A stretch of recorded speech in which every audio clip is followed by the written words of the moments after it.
News. Recebo mais uma vez aqui na Mirante News, no ponto final, o deputado federal e presidente do Partido Republicanos no Maranhão, Aloysio Mendes, que vai conversar com a gente. Aloysio, de mais nada, bom dia. Obrigado pela gentileza de estar aqui mais uma vez para conversar com a gente. Obrigado, eu que agradeço, Jorge, a oportunidade de estar aqui de novo com você nesse programa de grande audiência. Como é que foi o desempenho dos republicanos nas eleições de 2024? Como é que você avalia, principalmente aqui no estado do Maranhão? Ficou dentro do que você estava esperando? Como é que você avalia? Sem dúvida nenhuma, nós estamos muito satisfeitos, não só com o resultado no Maranhão, mas no Brasil também, Jorge. O Republicanos é um partido que nos últimos tempos, nas últimas eleições, mais cresce consistentemente. Nós fizemos, em 2016, fizemos 100 prefeitos a nível de Brasil. Em 2020, nós fizemos 200 e agora o Republicanos passou para 430 prefeitos. É o partido que mais cresce nas últimas 3 eleições de forma consistente e percentualmente a nível de Brasil foi o partido que mais cresceu na última eleição, aumentou em 106% o número de prefeitos. E no Maranhão também estamos muito satisfeitos, nós elegemos 19 prefeitos pelo Republicanos, uma meta que a gente tinha programado, e é importante a gente ver aí, se discutir o tamanho de cada partido, por exemplo, fala-se no PL, o PL fez 40 prefeitos, é um número significativo, mas o PL tem 4 deputados federais. Aí se fala do MDB, que é o partido ligado ao governo, que fez 30 e tantos. O União Brasil, que tem um ministro de Estado e tem 2 deputados federais, que fez 26. Nós só temos um deputado federal, não fazemos parte do governo Brandão. Então, o resultado que o Republicanos alcançou nessas eleições é muito significativo. É um partido que cresce aqui no Estado também de forma significativa e nós temos uma projeção aí de, na próxima eleição, passarmos de 30 prefeitos. Em termos geral, como é que você viu a eleição 2024? A gente percebeu que partidos mais ao centro foram os partidos que acabaram sendo mais vitoriosos nas urnas. Isso é um recado da população? Como é que você avalia isso, Aloysio? Sem dúvida nenhuma, não só a nível de Brasil, mas a nível no mundo todo, a gente tem observado os partidos mais de centro-direita avançarem muito, né? Isso mostra que essa pauta identitária, essas discussões que a esquerda sempre elencou como suas bandeiras, estão um pouco cansadas, né? Eu acho que a esquerda precisa se reinventar. A eleição do presidente Trump agora nos Estados Unidos também significa isso, né? E eu acho que a sociedade como um todo está caminhando para uma posição mais central, mais equilibrada, e as urnas no Brasil demonstraram isso. O crescimento dos partidos de centro e centro-direita deram um claro recado ao governo Lula, que isso que está aí não é mais o que a sociedade quer. Então, eu acho que é um momento de uma reflexão profunda dos partidos de esquerda que precisam de novas lideranças, de novas bandeiras, porque a sociedade brasileira está cansada do que tem visto. 19 prefeituras e, por muito pouco, você não conseguia a 20ª. Seria uma prefeitura muito grande, que era de Imperatriz. O que aconteceu lá em Imperatriz, que a gente até conversou, que você tinha a Mariana Carvalho como candidata lá, se apoiou bastante a Mariana, inclusive chegou no governo Bolsonaro, ela teve uma função no governo federal por ingerência sua, você chegou a deixar o mandato para que ela assumisse, e de repente, na reta final, houve um episódio que você, de maneira deselegante, foi desconvidado para participar. O que foi que aconteceu nessa relação?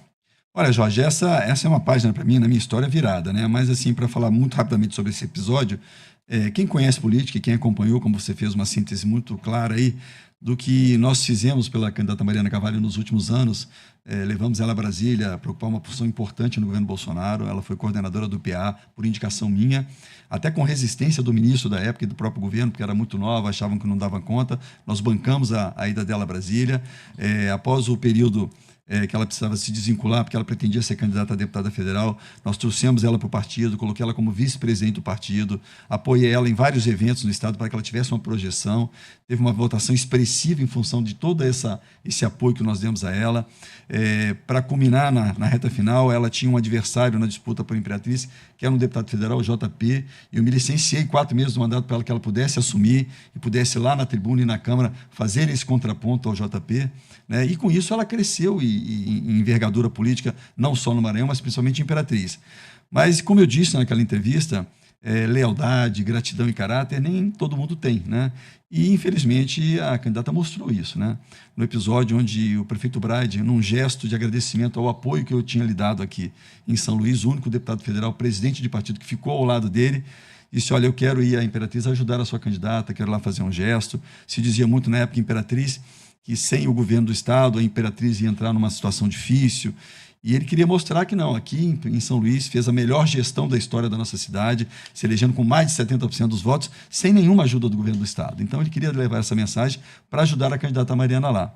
Nós combinamos uma ida à Imperatriz e no dia da viagem ela me liga, ela e o marido me ligam, me desconvidando praticamente em função de uma pressão do PL, do partido do Josimar, dizendo que se eu fosse a Imperatriz, tivesse poder de fala no evento que eu tinha organizado, eles iriam abandoná-la e que ela preferia que eu não fosse a Imperatriz. Presidente do partido dela, que apoiou esse tempo todo, então eu não tinha outra alternativa a não ser dizer para ela que a partir daquele momento eu não estava mais no projeto, que ela estava sozinha e infelizmente isso acabou culminando uma derrota dela lá na campanha. Mas para mim isso é página virada, eu não trato mais desse assunto, estou olhando para frente, ela vai seguir o caminho dela e nós vamos continuar fazendo Republicanos um dos maiores partidos do Brasil aqui no Maranhão. Eleição dos Estados Unidos, você falou ainda há pouco, como é que você acha que pode interferir, inclusive no Brasil, a eleição nos Estados Unidos, a volta do Donald Trump ao comando do país? Sem dúvida nenhuma, não só no Brasil, mas no mundo todo vai ter um impacto muito grande. Mas no Brasil, especialmente, onde nós temos um presidente que se elegeu contra um partido, que é o Partido Democrata nos Estados Unidos, que tem um viés mais de esquerda, e mandando uma mensagem clara ao Brasil também, que alguma coisa precisa ser feita aqui se o presidente Lula e esse grupo dele pretende ir para uma reeleição com condições de vitória. A sociedade mostrou, e a eleição americana mostrou, que hoje a população está preocupada com resultados, com a economia, com essa questão de pauta ideológica, não cola, mas as pessoas não estão mais aceitando isso, né? E eu acho que a mensagem é clara para que esse governo entenda que se não houver uma mudança de percurso, de rumo na administração do presidente Lula, eles terão muita dificuldade na próxima eleição. Você falou ainda há pouco numa crise que você falou no PL, e o PL está vivendo uma crise aqui no estado do Maranhão, com a saída da Netinha do comando do PL Mulher, foi anunciada pela Michele Bolsonaro e vai assumir a recém-eleita Flávia Berthier. E pode ter qualquer coisa, até porque o próprio presidente, ou melhor, ex-presidente Jair Bolsonaro já disse que não quer mais a continuidade nem do Josimar de Maranhãozinho, que é quem comanda o partido aqui no estado, e nem do pastor Gil. E aí, geralmente, quando se fala em PL, se fala no Bolsonaro, se fala no seu nome. Alguma possibilidade do Aloysio deixar o Republicanos e ir para o PL no eventual convite, até pela proximidade que você tem com o Bolsonaro, para assumir o PL aqui no Maranhão? Em hipótese nenhuma, Jorge. Eu tenho comentado com meus amigos mais próximos que eu nunca me senti tão confortável num partido feito Partido dos Republicanos. Eu tenho no presidente Marcos Pereira um grande líder, um grande amigo, e que faz uma gestão do partido extremamente correta, leal e profissional. Então, eu estou muito confortável no Republicanos, como eu te disse, um partido que tem crescido consistentemente. O Republicanos hoje tem 45 deputados federais, é um partido que eles iniciou, nós vamos comemorar agora 20 anos de fundação do Republicanos, é um partido novo ainda, nós somos hoje a 4ª bancada na Câmara Federal, com 45 deputados, passando o PSD e passando o MDB, né? E eu estou muito confortável e muito feliz no partido, e tem uma missão que me foi outorgada pelo presidente Marcos Pereira, é de fazer o Republicanos no Maranhão tão grande quanto ele é no Brasil. Então, nenhuma possibilidade de migrar, de sair do Republicanos para qualquer convite que seja, porque eu estou muito feliz e me sinto muito bem no Partido Republicano. Eleição, Câmara e Senado. Como é que você vê? O Hugo Mota, de fato, é o favorito? O Davi Alcolumbre, de fato, é o favorito? Alguma perspectiva de mudar esse cenário? Muito difícil, né? Embora essa eleição tenha começado muito cedo, Jorge, né? Uma eleição que foi antecipada. É 1º de fevereiro, né? A eleição é 1º de fevereiro e a gente já tem uma experiência na Câmara. Essa eleição realmente ela começa a se delinear a partir de janeiro, né? No ano da nova legislatura, que entram os novos deputados. Mas hoje o que a gente percebe desse movimento, tanto na Câmara quanto no Senado, é que existem 2 candidatos muito fortes, né? Um é meu amigo, meu líder, grande amigo meu, sou vice-líder do Republicano hoje, ele é o líder, que é o deputado Hugo Mota, que hoje é praticamente um consenso na casa, né? Hoje eu tenho andado com o Hugo esses dias lá na Câmara e a gente sente a grande receptividade que o nome dele teve em todos os partidos, seja de esquerda, seja de direita. Ele é um deputado que transita em todas as bancadas. Tem o apoio do PL e do PT, do PL, do PT. Então, é um deputado hoje que não tem nenhuma resistência de cunho ideológico, de cunho de atuação dentro da Câmara. Aqui e ali é uma questão partidária, eu acho que o único partido ainda que não sinalizou apoio ao Hugo é o PSD, que não tem outra alternativa. Eu conheço o Antônio Brito, meu amigo, foi líder comigo, é o líder do PSD, que é um pré-candidato também. Mas o rumo das coisas, e a gente sabe que a disputa hoje na Câmara é por espaço dentro da casa, né?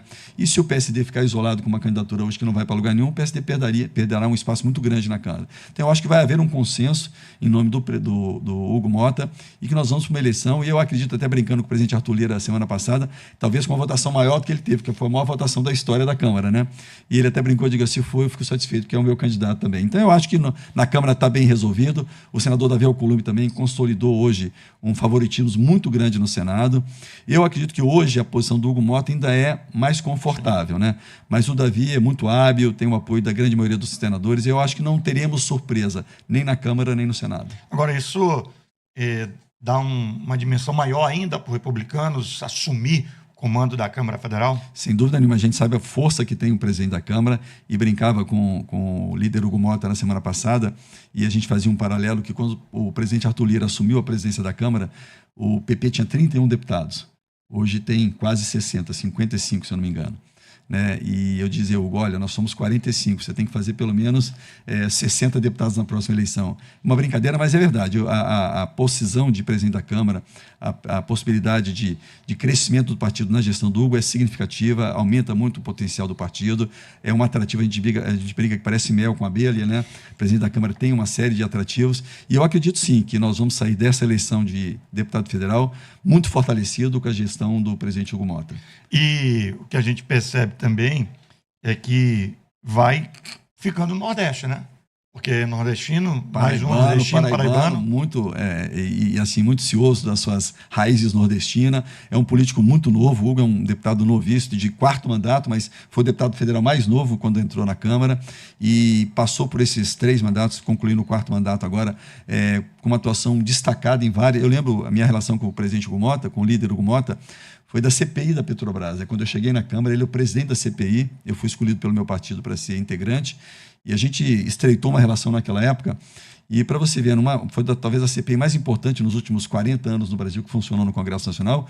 E o Hugo, um deputado muito novo, de 1º mandato, foi escolhido para presidir a CPI e fez um grande trabalho à frente da CPI, né? E a partir dali a gente estreitou essa relação, e ele mostrou também a sua fidelidade aos seus companheiros, o seu compromisso com as prerrogativas da Câmara Federal. E isso fez o nome do Hugo hoje, esse nome hoje que é praticamente consenso dentro da casa. Deputado Luiz Mendes, eu gosto de conversar com o amigo por conta também da questão eleitoral.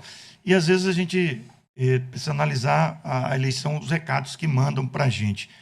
Essa quantidade de abstenção que a gente teve, como é que o senhor analisa essa quantidade de votos?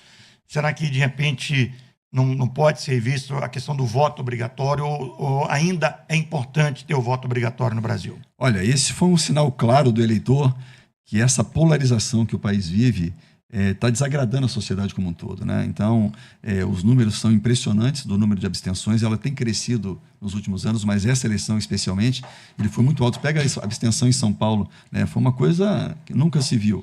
Em Caxias, acho que foi em Caxias, no Rio Grande do Sul, a abstenção... Foi maior do número de votos do prefeito eleito, né? Então, isso mostra claramente que o eleitor, que a sociedade, que a população está cansada dessa polarização que eu considero até inócua e absurda, que não leva a nada, né? O cidadão hoje está preocupado em ter emprego, ter uma economia que flua direitinho. Então, isso foi um sinal claro aos políticos. Eu acho que a questão do voto obrigatório no Brasil ainda é uma coisa muito importante. Eu acho que se o voto não fosse obrigatório no Brasil, com esse grande descrédito da população com relação à política, nós teríamos abstenções acima de 50%, Jorge. E isso inviabilizaria o processo democrático no nosso país, né? Então, eu acho que ainda é um assunto que a gente deve deixar um pouco para frente, mas o que a gente precisa hoje é tornar a política mais atrativa para o cidadão, que ele confie mais na política, que a gente pare essa questão ideológica, essa briga fraticida que a sociedade brasileira tem vivido, que não agrega nada ao dia a dia do cidadão, tem que ficar em segundo plano. E esse é um recado claro que o eleitor deu nessa eleição. E que a política, se os políticos não acordarem para isso, nós teremos problemas sérios nas próximas eleições, com talvez abstenções superiores a 50%. Esse prazo, deputado Aloysio Mendes, de praticamente 90 dias entre a eleição, o término dela e quem vai assumir, é um prazo necessário ou não é muito amplo? Eu tenho falado isso aqui, eu tenho ficado preocupado. eu tenho visto algumas situações de, por exemplo, de quem perdeu não ter mais disposição para trabalhar, ou às vezes já querer inviabilizar um próximo mandato em um prazo de 90 dias. Tem prefeito agora querendo fazer empréstimo, tem prefeito agora querendo fazer concurso público. Quer dizer, isso não é um prazo grande, ou esse prazo você entende que é o prazo necessário? Jorge, são algumas mudanças que eu acho muito importantes no calendário eleitoral brasileiro. Essa é uma que é importante. Você não pode ter um candidato, tirando o segundo turno, que tem 2 meses aí até assumir, mas assim, um candidato que perde uma eleição num turno único, ele fica 3 meses ainda no mandato. Quer dizer, aqueles que têm boa fé e que têm um espírito altruísta vão conduzir a coisa numa transição equilibrada, mas não é isso a nossa realidade. Você citou casos aí que a gente conhece no Maranhão e no Brasil todo, onde o prefeito perde a eleição, quer fazer concurso público, quer pegar empréstimo. Isso é um absurdo, embora hoje existam regras mais ou menos claras com relação à transição, mas isso é um fator comum. Eu tenho prefeitos que assumiram a prefeitura e que não encontraram um documento na prefeitura, não encontraram um computador na prefeitura. Então esse é um caso, esse é um fato que a gente tem discutido no Congresso sobre a mudança sobre o calendário. Eu acho que, e outro caso que é muito importante que a sociedade precisa discutir, o Congresso Nacional, é a unificação das eleições. Perfeito. O país, a cada 2 anos, ele para. Né? O custo disso é elevadíssimo para a sociedade, para a população, e nada mais justo do que você fazer uma eleição só, numa data onde todos estejam no mesmo barco, vereadores, prefeitos, deputados, governadores, presidente, porque isso sinaliza à população uma escolha sobre o caminho que ela quer tomar nos próximos 4 anos. E mais do que isso, é o custo do Brasil. Você tem um fundo eleitoral elevadíssimo, que toda eleição você tem que aquinhoar. Você para o Brasil, os convênios, as obras têm que parar. Então, eu acho que o custo disso é muito elevado para a sociedade brasileira. A gente que conhece bem a política, você mais do que ninguém, Jorge, sabe que num ano eleitoral o país para, né? O Estado para. Então, a gente precisa discutir isso com mais profundidade. Não só um prazo mais exíguo entre a eleição e a efetiva posse do eleito, mas também a coincidência das eleições municipais, estaduais e federais no mesmo prazo. Eu acho que o Brasil vai ganhar muito com isso. Só mais 2 questionamentos, deputado Aloysio. Primeiro, eu até abri o programa hoje, eu queria... O senhor está deputado federal, mas a via de policial federal. E a mim incomoda, eu queria ouvir a sua opinião. Quando a gente tem manchetes como de ontem, em alguns portais, pessoas assassinadas por policiais são maioria, 90% das pessoas assassinadas por policiais são negras.